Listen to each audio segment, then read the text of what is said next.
Bismillahirrahmanirrahim. Assalamualaikum warahmatullahi wabarakatuh. Nama saya Abdul Ghani dan saya berumur 58 tahun, berasal dari Melaka. Saya bekerja freelance bahagian oil and gas dan saya telah bekerja dalam bidang oil and gas selama 30 tahun lebih. Saya adalah seorang pesakit kanser, bekas pesakit kanser, survivor. Saya mendapat kanser usus tahap 3.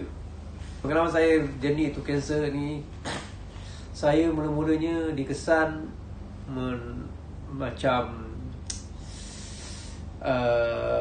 selalu kena gastrik, angin kan. Angin tu macam susah nak keluar, ada buang air besar je biasa, tapi angin macam tersekat selalunya. Dan biasanya saya akan jumpa doktor akan cakap awak gastrik dan dia akan bagi pil gastrik.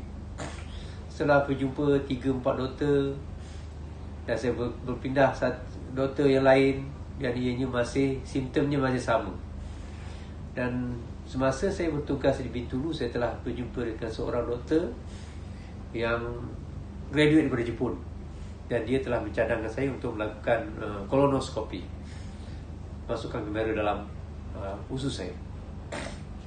Dan apabila ianya dilakukan, mereka telah menemui 2 benjolan di dalam usus saya, dan sampel telah dihantar ke makmak dan mengesahkan saya menghidapi kanser tahap 3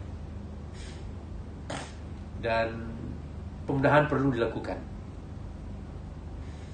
Dan berita itu amat menyedihkan bagi saya dan keluarga saya, kerana ia telah tahap 3 dan sekiranya tidak dilakukan apa-apa, ia akan pertahanannya 5 tahun saja. Dan saya telah mengambil keputusan untuk melakukan pembedahan, dan saya memutuskan untuk melakukan pembedahan di Melaka di bawah Sdn Dr. Francis di Mahkota Medical Center. Saya telah dibedah dan ia memakan masa selama 8 jam, dan usus saya telah dibuang sepanjang 42 cm. Benjolan telah dibuang sekeseluruhannya, dan saya tidak perlu memakai colostomy bag selama ianya telah disambung terus oleh Dr. Francis, dan ianya telah berjaya. Dan saya melakukan kemoterapi yang pertama di Melaka di Mahkota Medical Center. Kemoterapi adalah satu rawatan yang amat menyakitkan, dan sekiranya dilakukan di hospital swasta, ianya sangat mahal. Dan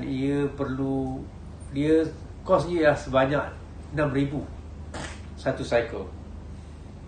Dan cycle pertama saya salah membayar dengan menggunakan duit saya sendiri, dan saya kemudian terpaksa balik ke Bintulu. Dan saya, semasa di Bintulu, sahabat-sahabat saya telah mencadangkan saya untuk melakukan kemoterapi di Kuching. Rupanya di Kuching adalah salah satu pusat onkologi yang terbaik di Malaysia, yang ia telah diiktiraf oleh pakar-pakar daripada Australia. Dan saya dah melakukan kemoterapi sana sebanyak 7 cycle,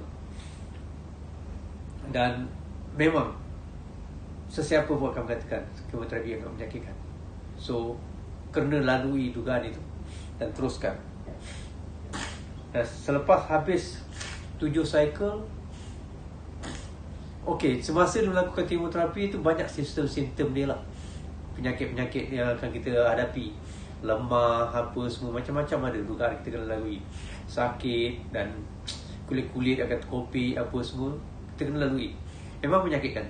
Kadang-kadang saya tak berdaya selepas melakukan kemoterapi, dan akhirnya saya lalui 8 cycle dan saya habis. Dan saya telah melakukan rawatan susulan di Bintulu dan di Melaka.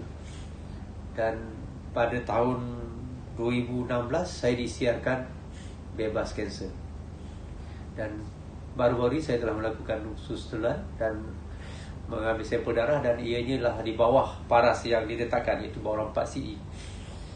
Sekarang saya melakukan amalan gaya hidup sihat, memakan banyak sayuran,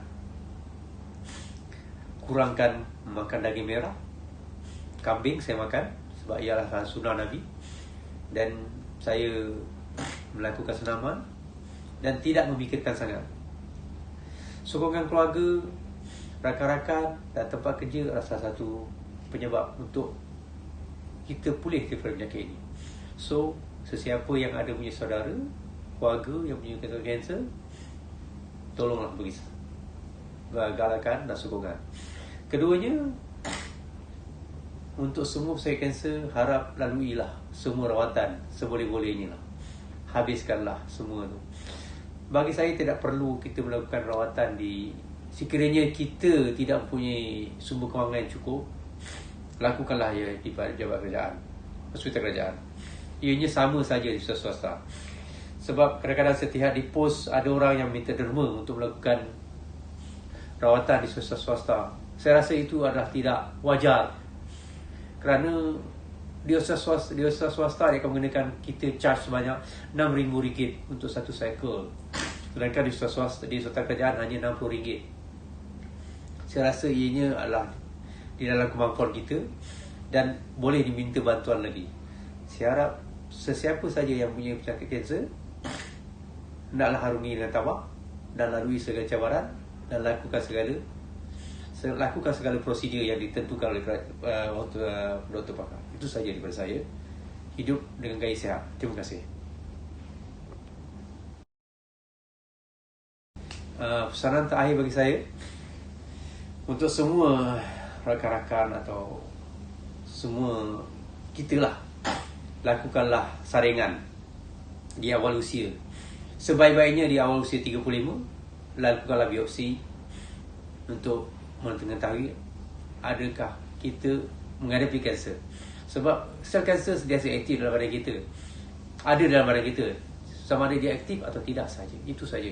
Dan sekiranya ada sejarah dalam keluarga, ianya kebarangkalian untuk menghadapi kanser adalah sangat-sangat tinggi. Setiap 10 orang di Malaysia, 3 orang daripadanya adalah pesakit kanser. So, lakukan saringan lebih awal untuk mengetahui dan harap dia tidak sampai merebak ke tahap 3 atau ke 4. Itu saja dia. Terima kasih.